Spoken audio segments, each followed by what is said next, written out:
Good day. Today I'm going to talk to you about entering the first two sections of our quote, which would be quote details and the quote census. The data you need to provide for the quote details are the group name, the zip code, the SIC code, and you need to be able to select an effective date. If you have previously quoted this group in our census, in our system, you are able to start typing the group's name. And when you find the group and you click on it, it's going to bring in the data from that quote. So it already knows my SIC code. It knows what zip code I'm in. Our system does support multi-county zip codes. So if you have one of those rare instances where your group's zip code happens to be across two zip codes, which can affect rating depending on which area they're in, our system does support that. You can go ahead and select your effective date.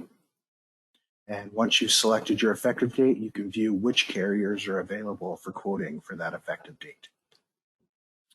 When searching for an SIC code, if it had not already been filled in, you can type in numbers directly if you know the SIC code, or you can type in the name and select from the list once you've found it. Once you've completed your group detail page, you can move on to the next page, which is the census. And since I'd already selected a previously quoted group, my census is already in the system. If you were quoting a new group and your census was not already in the system, there are a couple ways you can enter the data. You can enter them one by one, but that takes a long time. Most people have their data in some kind of digital format. There is the ability to download our census and take a look at it.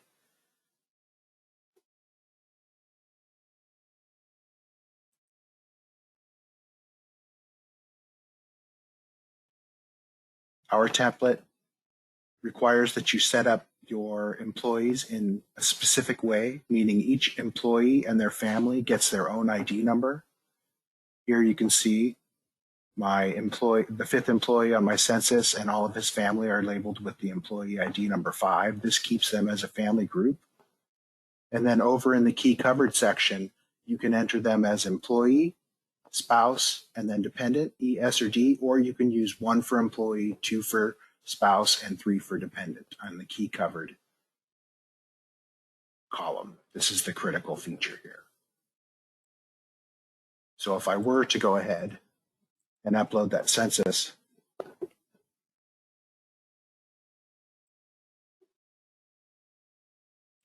the system will import that data into your census for you.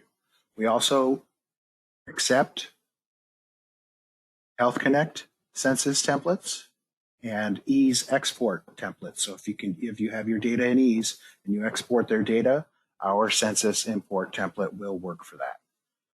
There are a few things that our website will point out to you. It will let you know if you have any employees that are over 65 on your census. It'll give you a little warning there. Or if any of the children are over 26. It'll give you a warning there.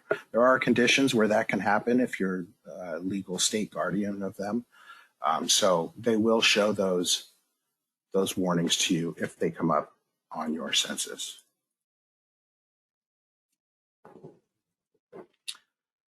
There are a few other features you can do.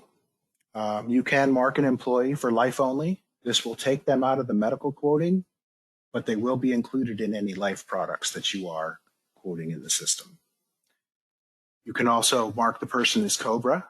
This will take them out of any calculations having to do with employee versus employer premium, and they will get their own special output page for the COBRA plans that are offered them. The system does allow you to sort by last name or first name, if you prefer, simply by clicking the sort on button, and it resorts your census into the correct order that you want it. Adding an employee is very simple. You can either click the add, you can click the add button and then simply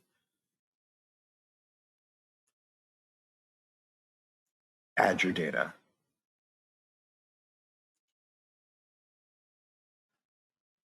Once again,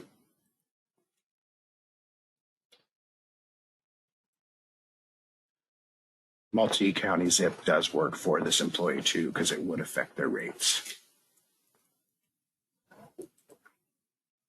Adding a spouse or dependent is very simple. Simply click the plus to add a spouse and enter their information, or click dependent as many times as needed to add as many dependents as you need. To remove them, simply click the red X button and you can remove those people from your census. Once you've finished with your census, you simply click next to move on to the next. Missing birth date. If you're missing something in the census, you can use the missing data button to find your missing data. And then once your data is completed, you can go to the next step. And that's how you enter your quote details and your quote census information.